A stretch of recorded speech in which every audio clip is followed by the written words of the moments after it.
বাংলাদেশ বনাম সিঙ্গাপুর ম্যাচের টিকিট বিতরণে সাইবার হামলা একটি অপ্রত্যাশিত ঘটনা, কিন্তু এর মধ্যেই দেশের ফুটবলে নতুন উদ্দীপনা সৃষ্টি হয়েছে।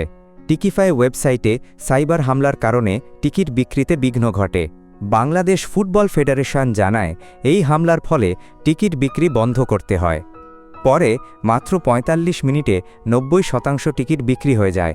বাংলাদেশ জাতীয় ফুটবল দলের নতুন জার্সি হৃদয় বাংলাদেশ দেশের ঐতিহ্য ও আধুনিকতার মিশ্রণ।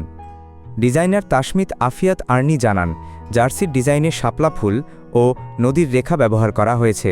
ইংলিশ প্রিমিয়ার লিগের খেলোয়াড় হামজা চৌধুরী বাংলাদেশের জাতীয় দলে যোগ দিয়েছেন। তিনি বলেন, বাংলাদেশের মানুষ ফুটবলের প্রতি অত্যন্ত আগ্রহী।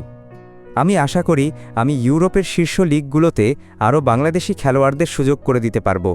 টিকিট বিতরণে জটিলতা থাকলেও দেশের ফুটবলে নতুন উদ্দীপনা স্পষ্ট। হৃদয় বাংলাদেশ জার্সি ও হামজা চৌধুরীর আগমন এই পরিবর্তনের প্রতীক। আসুন আমরা সবাই মিলে বাংলাদেশের ফুটবলকে আরও এগিয়ে নিয়ে যাই।